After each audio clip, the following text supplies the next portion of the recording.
Hello mga besh! Isishare ko lang sa inyo ang aking journey.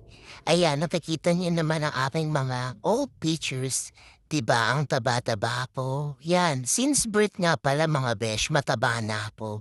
Ayan, walang magkasyang pantalon sa akin. Kaya yung pantalon ng tatay ko, ang hinihiram ko.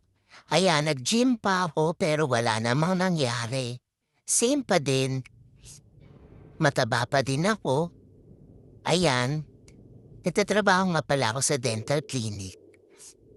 Isa akong receptionist doon, ayan.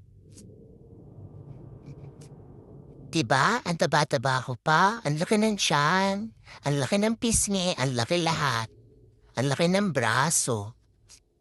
Ayan, kasama pa yung pamangkin ko. Ayan, hingal na hingal ako sa paggi-gym. Oh, 'di ba, yan ang korte ng katawan ko pero, stop. Ayan ang aking transformation.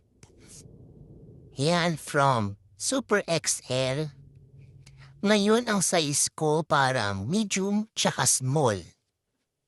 Kasi dahil sa secret na addiction sa jumping rope. Ayan nga pala, lector and commentator din ako sa isang church. Diba? Hindi na ako masyadong, meron na akong confidence.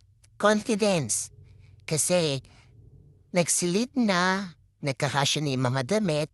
Ayan pala yung aking unang jump rope session.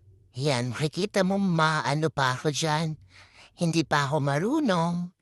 And mabigat pa ako.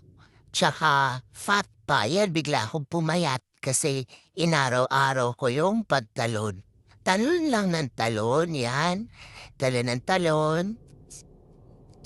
Ayan. Hindi siya nakakapagod. Noon na nakakapagod, promise. Pero as time na everyday ka na talon ng talon, yan, hindi naman ako masyadong napapagod na. Ayan.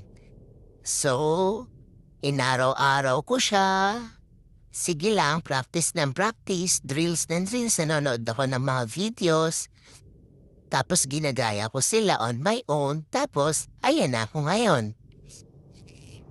Yan, medyo marunong na at saka may, more confident na sa kilos ko at saka medyo marami na din akong alam na footworks. Ayan,